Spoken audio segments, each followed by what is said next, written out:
My name's Earl, and I'm an alcoholic. I was ready for you guys. I was like, I want to thank Dick for asking me to come share here. It's always an honor and a privilege to do so. I want to thank my friend Dick M, the other Dick M, for picking us up at the airport, my wife and I, and getting us here. Where is he? There you are. Good to see you. Yeah. Take a bit, my Dick. And here we go. Hi. Uh, it's We've had a great time here. We've had a great time. We get to see Dick and Peggy, and we got to see Clancy, and got to hear Don speak this afternoon, and heard Peggy this morning. You should have been there this morning, 9 o'clock. There's a couple of thousand people in here at 9 o'clock in the morning, and Peg made many references to SpongeBob. I didn't know what the hell she was talking about, but she actually had a little figurine of SpongeBob. And it was an excellent, outstanding talk about responsibility, being responsible. And you, from now on, you are Sponge Pig.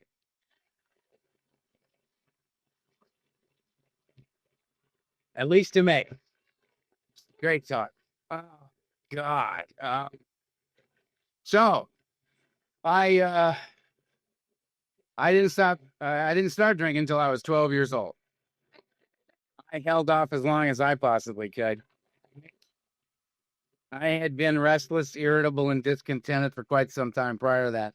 When I was 4 years old, as told to me by my mother, I would get up and I would sleepwalk through the house, and I would turn the lights on as I'd go, and I'd stand at the foot of their bed and talk to them, scare the hell out of my parents, turn around, walk through the house, turn the lights off as I'd go and get back in bed. Um, Immediately off to the psychiatrist, age 4. Was a good start. And they ran a bunch of tests on me, and the solution they came up with was every night when I would go to bed, they'd give me a tablespoon of this liquid, and I'd drink this stuff, and it knocked me out. No more sleepwalking, no more sleep talking, no more problem. So I think very early in my life, I got the information that if things aren't going the way you want them to, take something. And I kind of filed that away for future use. And at age 12, they ran a bunch more tests on me. And turned out I had a very high IQ. I don't have it anymore, so I'm not bragging. That's been gone for quite a while. I'm not. But they decided, my father decided it was time for me to become a man, which was, I think, clear to everyone. I was 5 feet tall, 104 pounds, scared of my own shadow. Yeah, manhood was right around the corner. And so they shipped me off to boarding school. How I found that I was going to boarding school was I was in my room doing whatever the hell I was doing then, and my father walked in and said, "Get in the car." All right, so I got in the car, and a bunch of relatives showed up, and we drove and drove and drove and drove and drove and pulled up to this place, and I got out of the car, and my father got out of the car, and nobody else got out of the cars. And he walked over and he put a suitcase down next to me, shook my hand, and said, "This will make a man out of you." Got in the car, and they all drove off. Welcome to boarding school. And the fact was, I was being given an opportunity for a wonderful education, which has held me in good stead to this very day. The feeling was that I had just been thrown away by the people who knew me best in the world, and I didn't know what I'd done wrong. So I went into this 3-day meltdown, and pretty much turned my back on my family and never went back.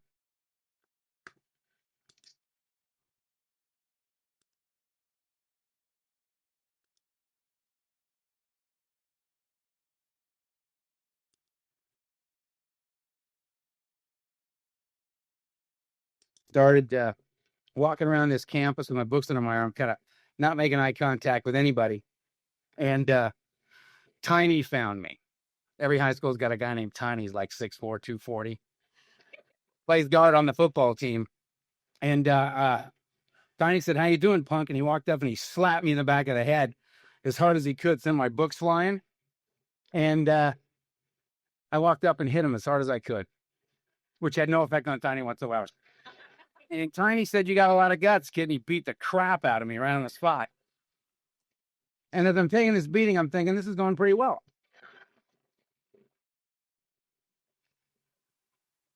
My heart is just pounding. Um, ugh.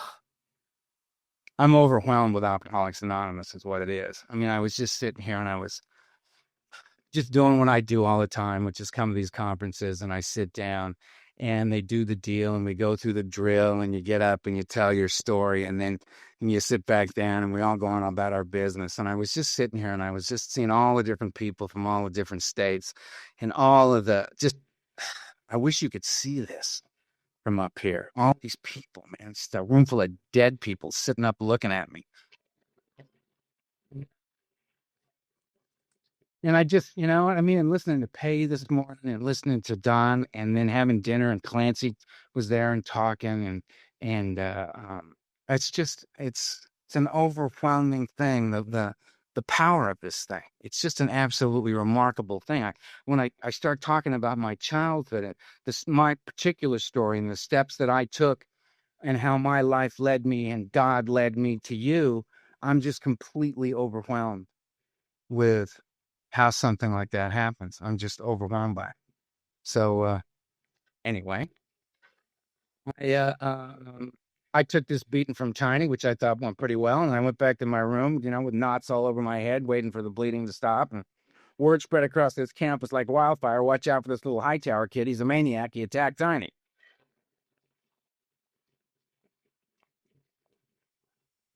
So now I got this reputation that has absolutely nothing to do with who I am. I'm just a frightened child, and now I'm a madman, right? So the cool guys started coming around, and Matt and Steve rolled by. And Matt came by and he stuck his head in my room and he said, "You want to smoke a joint?" And I said, "Yes, I do." And I didn't even know what he was talking about. You know, all I heard was "You want to come with us? You want to hook up with us?" And the answer was, "Yeah, I feel like I'm alone in the universe. I'll go with you." When what he said, he could have said, "Listen, we're going to go kill the Spanish teacher. You want to come?" All right. Yeah, I'm with you. So we went around behind the dorm, two 13-year-olds and a 12-year-old, total strangers. And Matt fired up the joint, handed it to me, and I just did what he did, and that burned my lungs. That's nasty. And then here came this little Tupperware container full of cheap red wine. I took a pull on the wine. That burned my throat and my stomach. That's nasty. And I'm standing there 12 years old thinking my life sucks, man. A week ago, I was fine. All right. And in a week's time, I got large people are out there beating the hell out of me. My family's throwing me away. My lungs are burning. I'm standing these two total strangers. I hate this. And I mean, it happened. That thing that makes me bodily different from my fellows occurred. You know what I mean? That warm feeling just kind of wafted up over me. And suddenly I was comfortable standing where I was standing, doing what I was doing with the people I was doing it with. And I never felt like that before in my life. And I don't know, is it the pot? Is it the wine? Is it the fact that I'm standing here with my two very close personal friends, man? Because I'm feeling that connection. I don't know, and I don't care. You know, my experience in the beginning was feel better than you've ever felt before in your life. Nothing bad happens. Because I got little loaded with my friends, my new best friends. We had a nice time. I got up the next morning. I went to school, no harm, no foul. Nobody died that night. No blood was drawn. Nobody went to the nut house. Nobody went to prison. All those things were going to happen, but that wasn't my experience at that point. So based on my experience, I figured I got to go with this, and I did. I went with that every day for the next 16 years, no matter what. I hung in there. I had singleness of purpose. Was to be loaded. That was my thing. And it was humble beginnings, a little pot and a little wine. And I think that the fact that they have this little thing in my neck of the woods that they tell newcomers just don't drink or use no matter what. Period. And I hate that. I mean, if I could do that, I guarantee you I wouldn't be here tonight. I'd be home not drinking or using no matter what. Because I could do that. I would not get on an airplane. One of my least favorite things in life. To get on an airplane. 2 of them to get here, 2 of them to get back. 4. I wouldn't do it. I'd be home not drinking and using no matter what. I'm the flip side of that coin. I drink and use no matter what.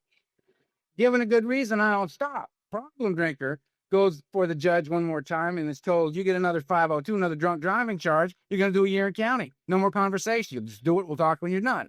Problem drinker hears that and says to himself, I don't want to go to jail. Makes the decision to stop drinking and driving and can act upon that decision. Can carry that out. Stops doing it. Me, I start wondering what it's going to be like in jail because I'm going.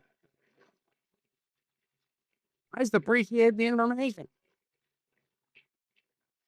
Given a good reason, I don't stop. And that was the beginning for me. And the first time I drank, I got drunk. Because for me, I like the effect produced by alcohol. That's why I drank. I drank because I loved the effect produced by alcohol. And the effect that I get is it's the fear killer. If I can get enough alcohol in me, it kills the fear, and I can talk to you, and I can be involved with you, and I can measure up, and I stop comparing my insides to your outsides and losing every time. I stop the self-centered fear on me just seems to slip away, and I'm able to come out and be in the world with the rest of you. That's what alcohol does for me. Unfortunately, I've got this big barrel of emotions inside me, and there's all kinds of emotions swimming around up on top of this barrel. But way down at the bottom of the barrel, that deep undercurrent of my emotional life is fear. And that's the last thing I feel. So in order to kill it, I got to drink through it all. I got to get drunk to kill the fear. So when I drink, I get drunk. There's a thing called social drinking. I really shouldn't even comment on it. I have no experience with it at all. I have seen it done. I find it bizarre. Let's just leave it at that. But it's not my experience. So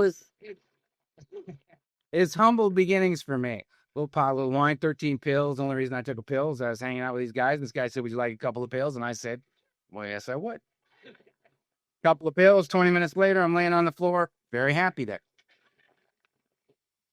Like pills, Seconal, Tuinal, Placidil, got strung out on all that stuff. 14 was psychedelics. Only reason I took a psychedelic was a girl named, I went on a 10-hour pass from this boarding school, and I was hanging out with with Debbie. Debbie was a bad girl. And an older woman, she was 15 and a half. Yeah, I got respect for Debbie to this day, man. Debbie said, "You want to drop some acid?" And I said, "Well, of course I would, Debbie." So she pulled out this little lipstick tube thing and she spun it up in a little pill on the end. I just took it, popped it in my mouth, swallowed it. She said, "Did you take that whole thing?" I said, "Well, yes, I did, Debbie. It's a very small pill." And she said, "Well, that's 3 hits of wire lightning." Oh, yeah. Next 2 days were very interesting. Well, I remember them. And 650 hits later, I got classified legally insane by the military, but that's a whole other story. 15, I started shooting dope, and the only reason I did that was I was on a boat in Marina Del Rey with Cammie. And Cammie said, "Would you like me to stick this in your body?" And I said, "Yes, I would." Yeah. And she did, and it was one of those shots where you just go.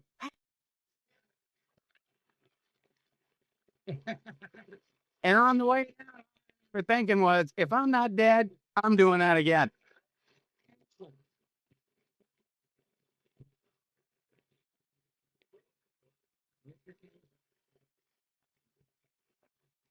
Now, I identify as an alcoholic, and I mean to show respect. I'm a child of the 60s. We were very, very focused on the drugs. Where our parents are the alcoholics. We were not going to drink ourselves to death like our parents were doing. We were going to carve out our own identity, kill ourselves in a whole new way. We were very focused on the drugs, but the fact of the matter is this: my drug of choice is, what do you got? I'm not a specialist.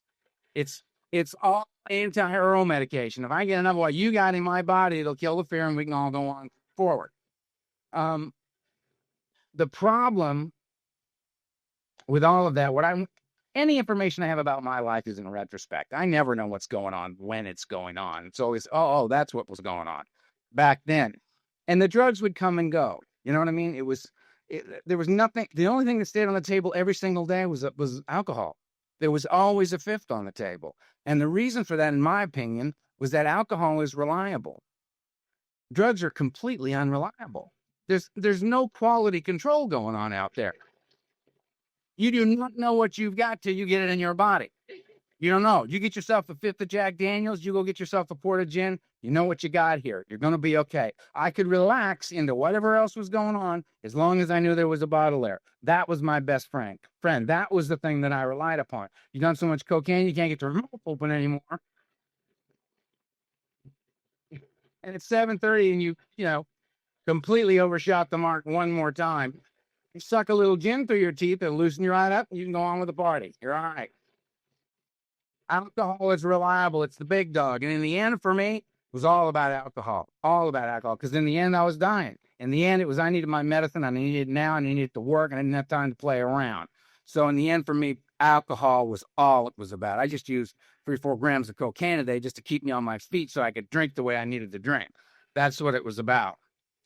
So anyway, all through that, 16 years old, dropped out of high school, got committed to my first mental institution. Always a nice experience. The first time's the best, usually.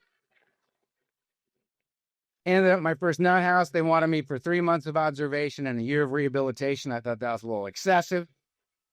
So, but when they started talking shock treatment, I got a little compliant. You know what I mean? What did you want to know? And, just did this. It's like, I tried to escape. Every place has got that. I'm an idiot. I tried to escape from the nut house. They had the exit signs that reminded me of it. They're red here, but they had the green exit signs of the place. So I'm shuffling around this joint, taking my 3 cups of pills a day and getting my shot, just cruising around. And they're having all my meals. I had my meals with this woman named Kilday. Loved Kilday. Kilday was nuts. All right. And all you had to do to flip Kilday, I would just sit down and have your meal with her. And you sit down and say, Kilday, how you doing? Chillish. So every meal was like dinner and a show, Eat a little food and click Kilday out, right? So I decided, let me make my big break out of this joint. I'm getting ready. I'm going to use Kilday as my diversion, right?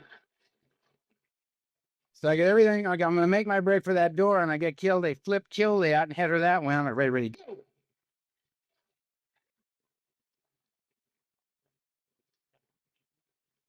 I'm on your step on like it.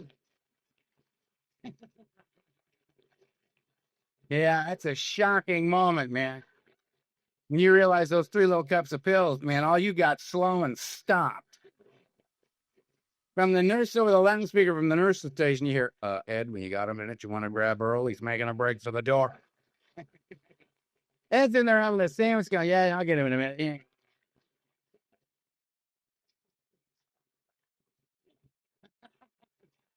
Oh, man, that's demoralizing. Second time I got thrown in the nut house, I escaped the first day before they got the Thorazine in me. You know what I mean? So I'm really, really glad to be back in, man. It's tough out on the streets. Hey, look at that. I take off and the whistles are going. There's a guy chasing me, and I hit this back door, and I'm running along this lawn. There's an ivy-covered 12-foot chain link fence. And I got a little theme song playing in my head, So I'm in with this fence. And at that point, I'm a high school dropout. I'm a drug addict. I'm an alcoholic. I'm at any moment, hopefully, an escaped mental patient. That's like my reason. But at the same time, if I make that fence, I'll be drunk in 20 minutes. I don't have any problems if I'm drinking. 20 minutes. I mean, my life is already, I've been called an alcoholic at 16 and a half years old. And my reaction to that was, what's your point? This is me. This is how I live. This is what works for me. I don't know how to be any other way. I watch TV. I know it's not going quite like they got it going on Father Knows Best. I know this doesn't look like, Ozzy and Harriet, but it's the best I can do. And I'm doing, it's 3 years out on the street doing what you do to stay, drunk. 3 years out on the street. Met a woman at a party. Talked for 20 minutes. Went really, really well. So we were in love. We decided that we needed to build a life around this 20-minute conversation. And, things weren't looking real good. So I went on an interview to a good business college in Northern California. Did the personal interview. End of the interview, I had been accepted to that establishment. Thinking to myself, how am I going to pull this off? Went back to my father, said, look, I got accepted to business college. Don't ask. Give me a year's tuition. I'll leave town. He said, beautiful.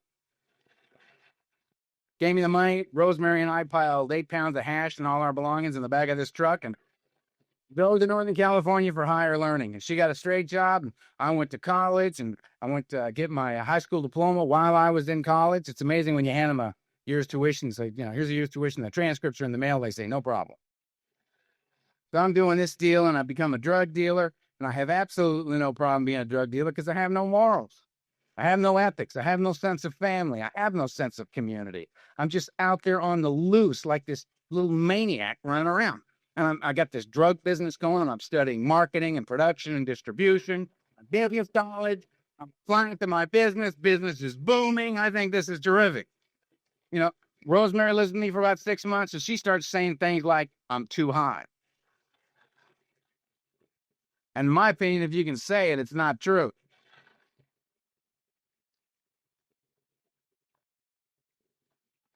So we ship her back to LA.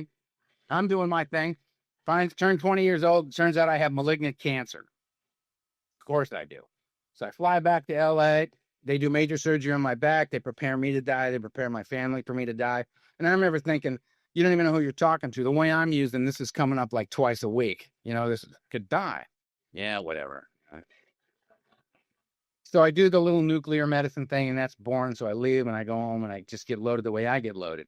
And I believe that, and I beat the cancer thing. And I basically believe that the way I was using it in those days, my body was so toxic, cancer could not live in my body.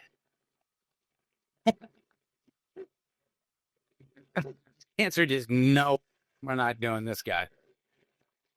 And I'm a long-term cancer survivor. And next year I ended up, oh, thanks.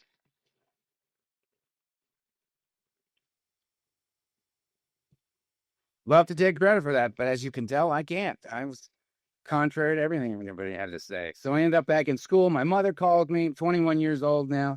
I'm a junior in college. I got a high school diploma. I'm a junior in college. I got an early acceptance to go to USC Law School. My business is booming. I'm figuring, gonna need an attorney. I'm gonna go to law school. My mother called me and said, look, we haven't been anywhere as a family in 10 years, and we got to put this family back together. All right. And I said, fine. So I flew back to LA, and on my 22nd birthday, we took off to fly to Guadalajara. And on the way there, the plane crashed, and my mother, my father, my little sister all died in the crash, and I didn't. And I woke up on a mountain in Mexico. My skull was fractured. My back was broken in 3 places. I had a lot of internal injuries, paralyzed from the waist down. My arm, everything was crushed. The only thing I could move was my right arm, and I was awake. And my mother was laying right over there. My little sister Kimberly was over there, and my father was laying right over there. And I couldn't get to any of them to help them. So I laid there and I watched them all bleed to death in front of me. And I had a little talk with God. And I said, you know what, God, any God that would take somebody like Kimberly and leave me here, I had no use for a God of this type. And I renounced God. Some guys came up and they scavenged the plane wreck. And I took my wallet out because I wanted to know my name. I knew I was dying, but I wanted to know my name for some reason. This is just who I am. The guy took my wallet, took the money out of it, and threw it back on my chest. I went through, scavenged the wreck, went back down, left me there to die. And I had no more love for you either. I was out of the game. I had no love of God. I had no love of my fellow man. I was just an angry, frightened, insane alcoholic laying there. Some guys finally came up and they took me and put me in the back of a flatbed truck with my mother, and they drove us to an aid station, and they tagged my mother dead, and they tagged me dead, and they sat there smoking cigarettes waiting for me to die, and I didn't die. So they finally took me to a Hospital Fatima in Los Mochis, Mexico. And they found out who I was, so the federales show up. We don't need to get into that, but man, they interrogated me for 3.5 days, wouldn't give me anything for pain, wanted to know what I was doing back in Mexico. Finally called some friends in Northern California, called some guys in Mexico City, flew in a plane, plastered me from the neck down, and got me out of Mexico, stayed in a hospital in Southern California for quite a while. Told me I may or may not walk. I probably have a withered left hand. I'd be blind in my left eye. And I remember thinking, you don't even know who you're talking to, man. I'll get out of here. And I got a special brace made for myself. And a friend of mine brought me a cane, and I had hair out like this, beard, and psychotic. And I got out of that hospital. I went on my last run, and it lasted for 6 years. And I'm talking a 6-year run where I didn't have any of those anchors. I mean, Don talked about it this afternoon. I didn't have a family to hold it together for. I didn't have a career to hold it together for, a wife or kids, any particular goals or anything. I didn't have anything to hold it together for, so I just let it rip. And I was loaded like a madman for 6 years. I was sober on 3 different occasions. They were for 72 hours each. When I would go into a little bootleg sanitarium in Hollywood and pay them $150 cash, give them all your stuff. They strap you to a gurney, shoot you full of anticonvulsants, and let you rock. At the end of 72 hours, they either sent you home to the morgue, and they didn't really care which way you went. They had their money. And the last time I did that was in 1978. And I said, I reintroduced myself to God. I was just kicking like a dog. And I was so thick and beat down. I said, you know what, God, you get me out of this sane and alive, and I will never, ever, ever, ever drink or use again as long as I live. I can't take the pain. I can't take the madness. I can't live like this. I don't know how I got here. I don't know how to get out of this, but I know it's the drinking. I swear on everything I hold dear. And I meant it with every fiber of my beings. And I got up off that bed and I drank for 2 more years because I could not stop drinking. I couldn't do it. When I came out of my last blackout, I was 215 pounds. I was yellow. Heart was swollen. Kidneys messed up. Couldn't touch the liver. Thyroid shut down. Well, I broken 74 bones. I had over 650 stitches in me. My family was dead. I had no friends. I had no place to live. Both my hands were broken. They were deciding whether or not to charge me with attempted murder. And I had what they call around here a moment of clarity, where I saw it for what it was. That the cops didn't do this to me. The DEA and the FBI, my father, God, they didn't do this to me. This is on me. I'm an alcoholic, and if I don't want to die, I got to find a way to live free of this beast. And I threw up my hands and I said, help me. And they took me by ambulance to a place, and they pumped my stomach and said, just get him out of here. He's going to die. I was just a pathetic, drunken boy.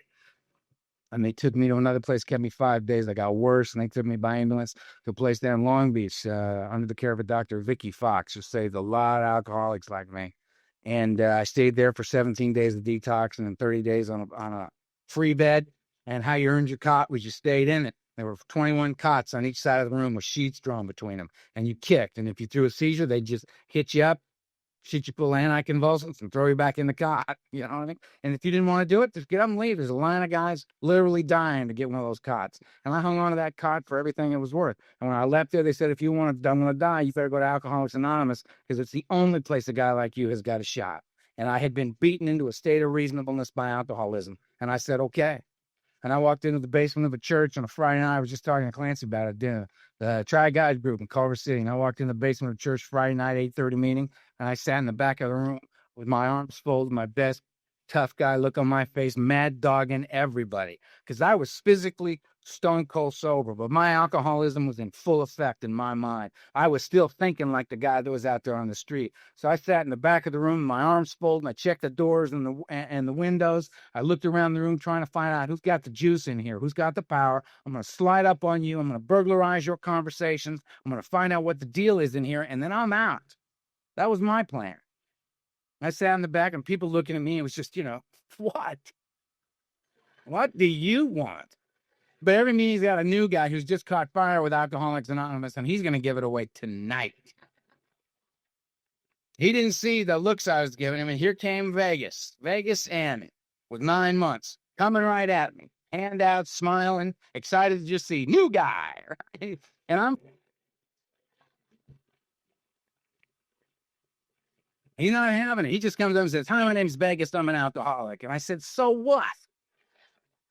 Ain't exactly the highlight of my life, pal. I don't know what you're so happy about. Get away from me. And he looked at me and he said, keep coming back. And a couple of guys over there went, yeah, see that? Vegas told the new guy, keep coming back. Very cool, very powerful. And I'm sitting there where my reaction was, okay, keep coming back. I get it. Not. I don't know what you're talking about. Apparently, you all know what that means. You understand the deep spiritual significance of keep coming back. I don't. You win. I lose. Once again, loving AA so far. Thanks, Vegas. I'm sure when I'm at home pacing, getting my hour of sleep a night, I get tonight. It's not 3:30 in the morning. I'm losing my mind. I'm sure that keep coming back thing going to be real handy. Thank you. And if you're new and they do that to you, if they do that, keep coming back. One day at a time. Just turn it over. Well, but you just turn it over. I hope you have more guts than I had. Just step up and say, excuse me, don't understand the deep spiritual significance of one day at a time. Would you mind expanding on that for me a little bit? Where I got sober, if they're honest, about 70% of them would say, I don't know what it means either. They said it to me when I came in. I'm just saying it to you. Hey, there's the guy over there reads the big book. Let's go ask him. Maybe he knows. Just a little opinion of mine. So I'm sitting in the back, and this old timer gets up, and he's an ex-boxer, a lino, and a Skid Row guy. So I immediately knew this guy's got nothing for me. I'm none of those things, because I could spot the difference between you and me in a heartbeat. You're a woman, you don't know about me. 5 years older, 5 years younger, you don't know about me. It's not better or worse, just different. You come up through something different than I do. right? You black, you gay, you Hispanic, you Asian, whatever you may be. I got the wagon circle so tired by the time I got here, man. If you're not Earl, you don't know about me. So I don't got to listen to you. But the beautiful thing about the way I got to Alcoholics Anonymous was this old timer gets up and says his name's whatever and he's an alcoholic. I didn't have anywhere to go. I had absolutely no place to go. So I just sat there.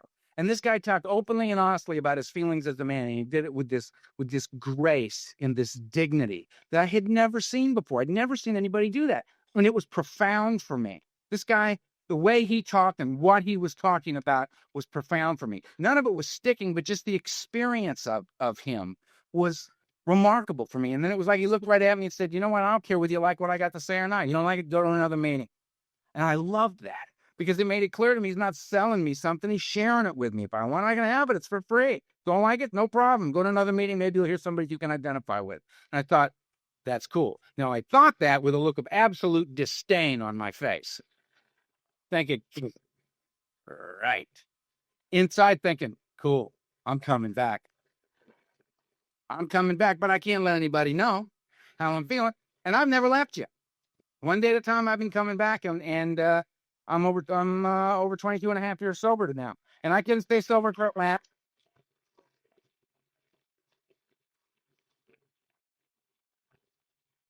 You're clapping for yourself.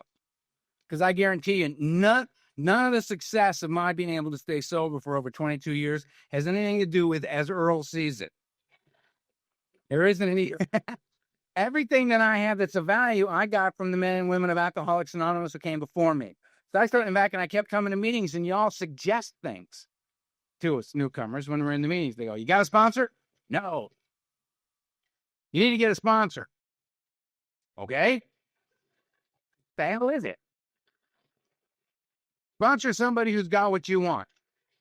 I would like to drink.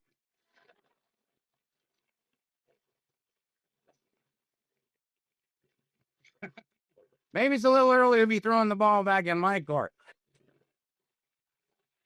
What I have since come to believe is that I want a sponsor who's got what he wants. It's a good definition of happiness, wanting what you've got. I didn't want the guy with the flashy car, the big bank account, or the, all that stuff, that outside stuff. I had stuff and stayed miserable.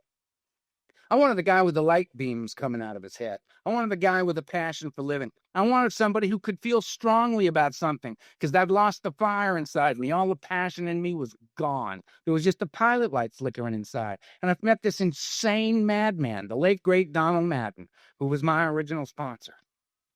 Sorry to talk about tonight.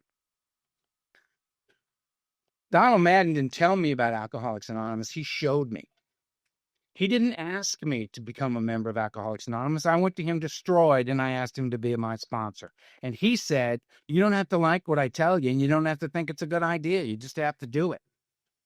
Don talked a lot about that this afternoon, that this is a program of action. I have come to understand that it is not what I know that will keep me sober. It is what I do that will keep me sober. I must take these actions. It's the chop wood and carry water plan, man. You got to chop the wood and carry the water of AA. I can sit in meetings till kingdom comes, sitting there waiting for the words and the wisdom of the men and women who've gone before me to just wash over me and somehow stick inside me. But if I want what they got, I got to do what they did to get it.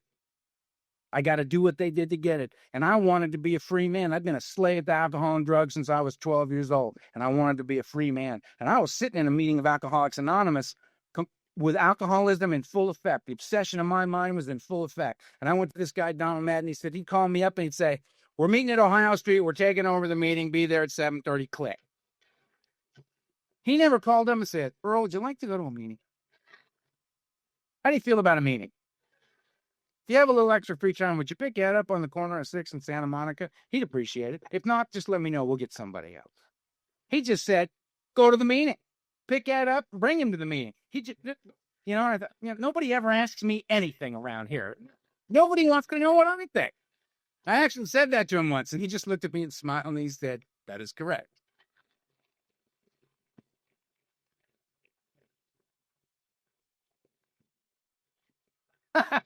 He was great. I talked to him every day until the day he died. July 25th. Last July 25th was 9 years. And it broke my heart when Donald Madden died because he was the original for me. Everybody's got their original. He was my original. He's the one that showed me how to get the fire. He's the one that showed me how to catch the buzz that I thought was gone forever. He showed me there's a new way in here. In Alcoholics Anonymous, you can get free. You can catch a buzz. You can be in life. You can have it. We were waiting for them to come get the body. A few of us that were sponsored by him. And I heard his voice in my head. I thought he was dead. And I heard his voice say, "Get a sponsor, you little son of a bitch." And I thought, okay, who? And then the first name that rolled through was the guy that I knew Donald loved, and I knew loved Donald. It was like another guy sitting at the same table, just a different chair. Called up Al S. And I said, "Al, Donald's dead. Will you sponsor me?" He said, "Yes." And I went and I met with him. I said, "What do you want me to do?" He says, "You're doing everything you're supposed to do. You understand the difference between the program and the fellowship. You go to the meetings, you have commitments, you sponsor people, you speak, you're willing to be sponsored and take direction. You're doing all that stuff." I said, but you also understand that that's the fellowship, that the program of Alcoholics Anonymous is found in this book. And that you've been reading this book, you have worked these steps. I would suggest you're a little light on one aspect of step 11, the meditation aspect. And I said, "Okay, what do you want me to do?" And he goes, "Here's a number, call it and do what they say." And I said, "Yes, sir." And I called them, and it was a meditation school. And they said, "Come here for this series of things, and you're going to know how to meditate." And I said, "Okay," and showed up and did it. And he's the guy that told me, all you got to do, Earl, is you got to get between these. And I thought, cute. Possibly even clever, but I don't. He said, "Earl, just get just get in there, just right in there. It's all you're after." I said, "What are you talking about?" He goes, "It's just right here, right now, Earl. There isn't anything else. There's nothing else but right here and right now. There's a dance after this. Maybe. We don't know yet.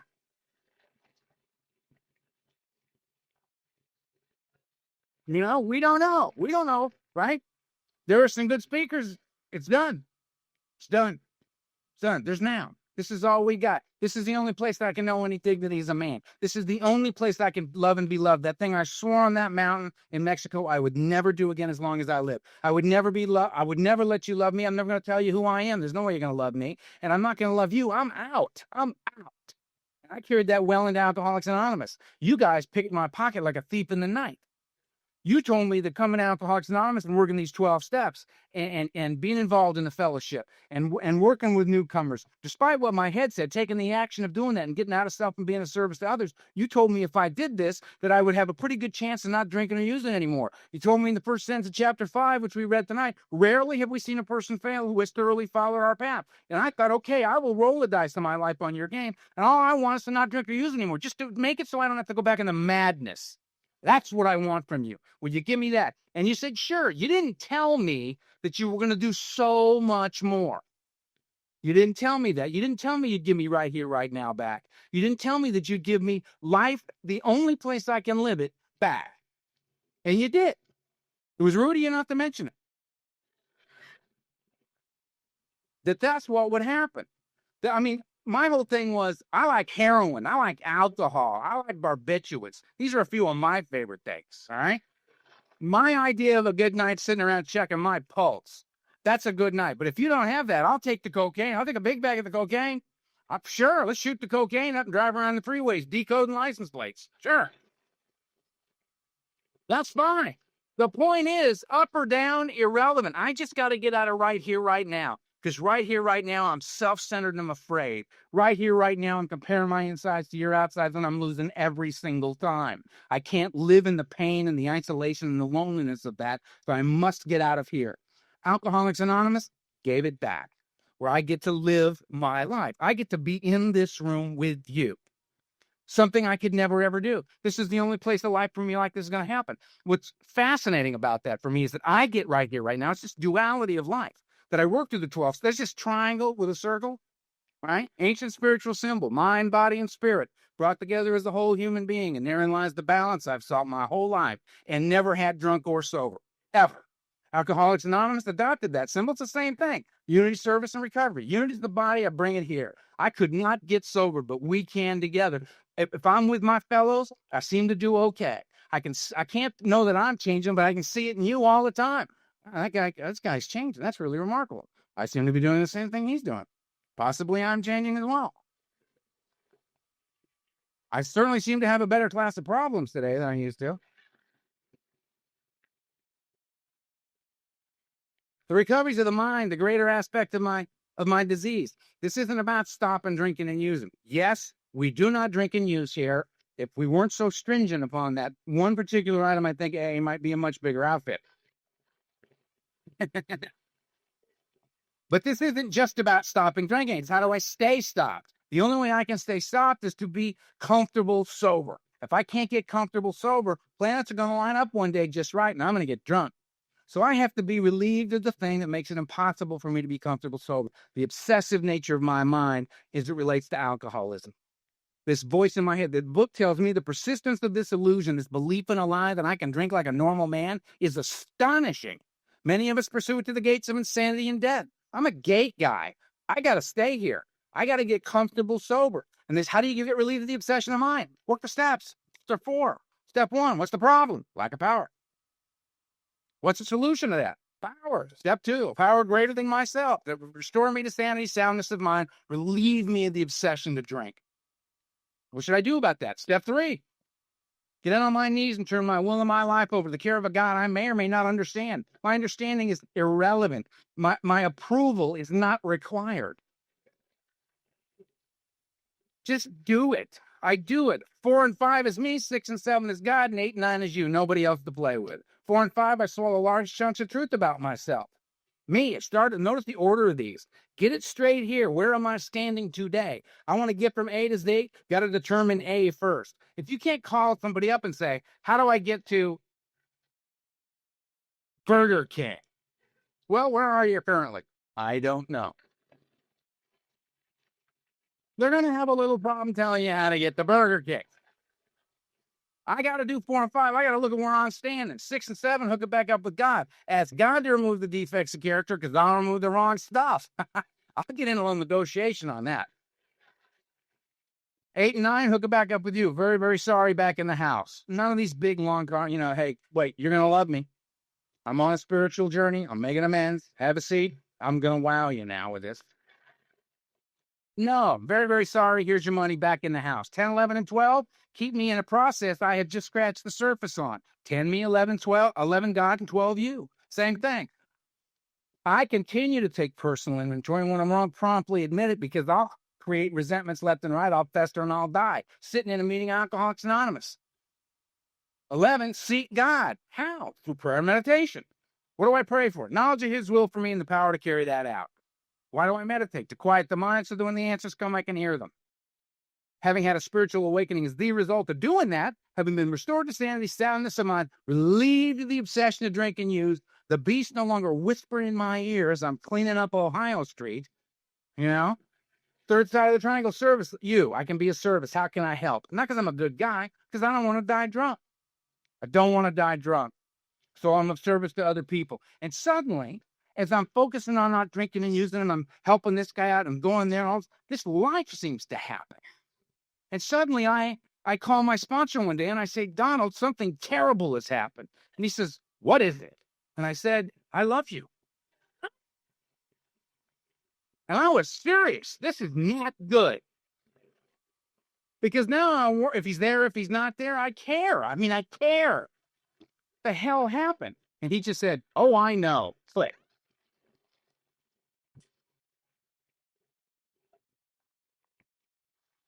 And then I got friends, and I got a job, and a job turned into a career. And I'm just showing up.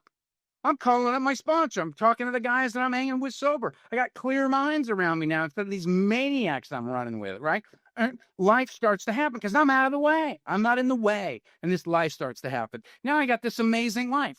I sponsor a legion of guys who sponsor a ridiculous number of other human beings.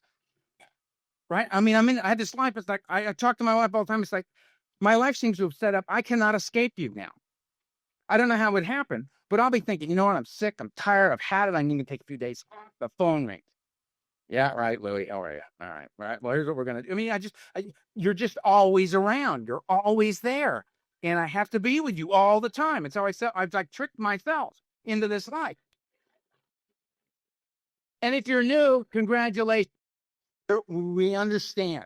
I know you think, no way they could understand. way. We do. We understand them better than you do. We understand better than you do. And we're really glad. When we say we're glad you're here, we're not lying. We're not glad you're here because, we're going to now get 10% of your income. Oh, we got one more guy to stand at the airport handing out big books. Not what we do. We really, really are glad you're here. And we remember what it's like to be new. I have to remember what it's like to be new. I remember me driving up to Ohio Street, brand new, just a few months of sobriety, and I'd pull it up, and it's just the inside of your head when you're new and thinking, all right, it's Ohio Street. It's Ohio Street. Found the building. It's good. Good. Park the car, go in, puts the key on the seat, find a guy to sit next to, find the guy, sit next to the guy with the red coat. Guy with the red coat, that's great. Get sit next to him, you find the guy with the red coat, you find your seat, it's good. How you doing? Fine. How you doing? Fine. How you doing? We start the meeting.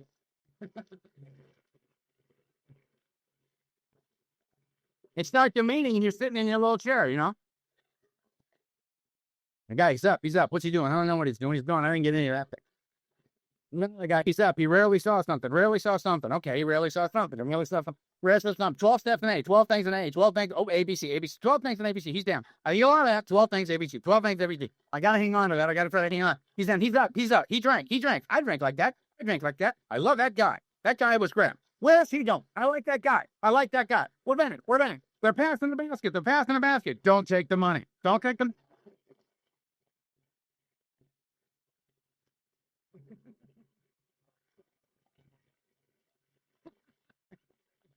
Don't take the money. Good. Don't take the money. Okay, we're up. Where are we going? We're going. Smoke. We'll go. Smoke. Random out. Where are we doing? We're going back inside. Where's the guy with the red coat? Red coat. Where's the guy with the red coat? Sloop down. How you doing? I'm fine. I said I was fine. All right? I'm fine. They're reading 12 things. Those aren't the same 12 things. 24 things ABC. 24 things ABC. There's another guy. He's up. He was saying. He said, I drank like that. Oh, forget that other guy. I love this guy. This guy is terrific. Who is that guy? What is he talking? I felt like that. Like that. How does this guy know how I feel? This is amazing. Be calm. It's amazing. He's down. I love that man. He's down. Another guy's up. He's up. We're up. They got me. We're up. We're praying. All right. We're praying. Yeah, I know this prayer. Prayer. I would walk out of the meeting and somebody say, where's the meeting? It's great. And I would try all the way home and try to figure out what the hell ABC was and the 24 things. And get an hour of sleep, and I'd get up and I'd go do it 2 or 3 more times the next day, trying to find. And that was me in the beginning. So when I take a newcomer to a meeting to hear Al S talk, or Clancy talk, or Don talk, or any number of amazing speakers in Alcoholics Anonymous, and I'm thinking, look at this. This is really cool. This guy's breaking it down, and this guy's here, and I'm a chain, and the human thing, and the whole thing is going, and it's great. And we walk out of the meeting, and Louis looks at me and says, what do you think? I think this is unbelievable. And Louis looks at me and says, I look at him and say, how you doing, Louis? And he goes, how's the meeting? Fine. He gets his turn. You get your turn if you're new in here. We're cool with it. This goes way past not drinking or using. There is a buzz to be caught here. And the cool thing about it is, for me to feel I had an exciting evening, man, I heard a bullet go by. That was exciting. I could feel that. But I was so dead inside, it took something like that for me to get excited. Now, I get to marvel in the ordinary. I get to marvel in the course of my day. My wife and I got a house in Studio City. Got this house. Her first home for me since I was 12 years old. And we're there, and it's like this huge moving experience, but of course, can't let anybody know that. So I'm standing out on the front lawn. I'm looking at the other houses, and we got a front lawn. Plants and stuff growing everywhere. And there's like a hose and everything out front, and people are driving. The neighbors are coming to the fence going, how you doing? Good. Good to see you, neighbor. I know the lingo. I got it. Neighbor. I'm thinking to myself, they don't know. Let's keep it that way. Just going along, and I think I see people watering their front lawns. You don't want to have the dead lawn out front, so everybody knows where the dope fiends live. You don't want to have that. So you get the hose out, and you turn the water on, and turn the water on.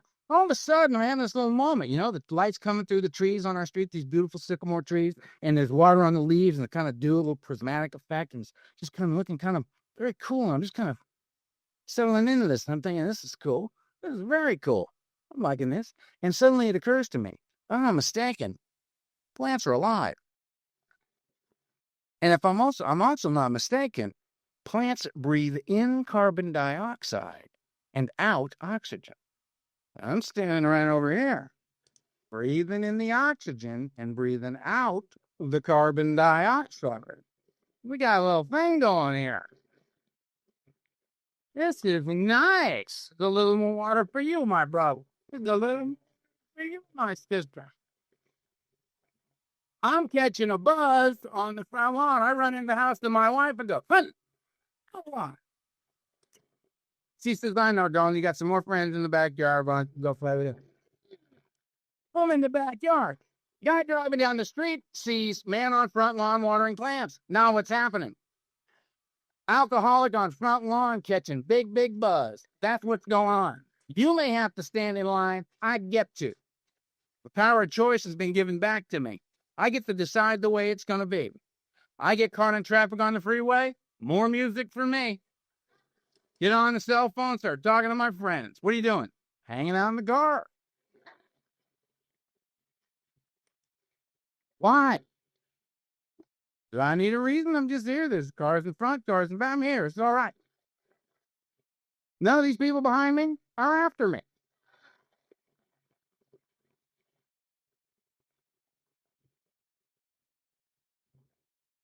All that. You're new. All that. Alcoholics Anonymous. Buzz. All you meditate, you breathe in, you breathe out. You're coming out of your skull from a different angle. Alcoholics Anonymous.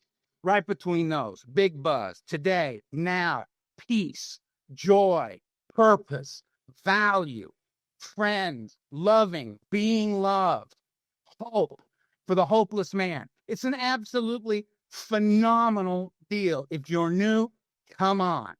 Just come on. Find yourself somebody in here with a light on in their eyes, somebody who's caught the buzz, and just follow them. And you don't have to like what they tell you, and you don't have to think it's a good idea. You just have to do it. If you just take the action, you might find a life beyond your wildest dreams. You might find that here. I did. And I'm a hopeless man. I couldn't do anything. I've done two things right my whole life. I drank because if I hadn't have drunk, I'd have blown my head off long before I ever got to you. And the second thing I did right was I got beaten down enough to come in here. And when you said go left, I just said, okay. And I went left. Out of that, a life beyond my wildest dreams. Out of that, I'm standing up here looking at you. Very strange. It's a very strange thing for a self-centered, frightened person like me. What's happened is I'm sitting in front of about 3,000 people, and I can honestly tell you, the alcoholics and drug addicts, I love you. I do. I don't know you, but I do. Because we're here together. Room full of dead people sitting up pretending they're paying attention to me. It's an absolutely remarkable thing. I wish you the hardest thing I think for people like us to find. I wish you peace. Thanks a lot.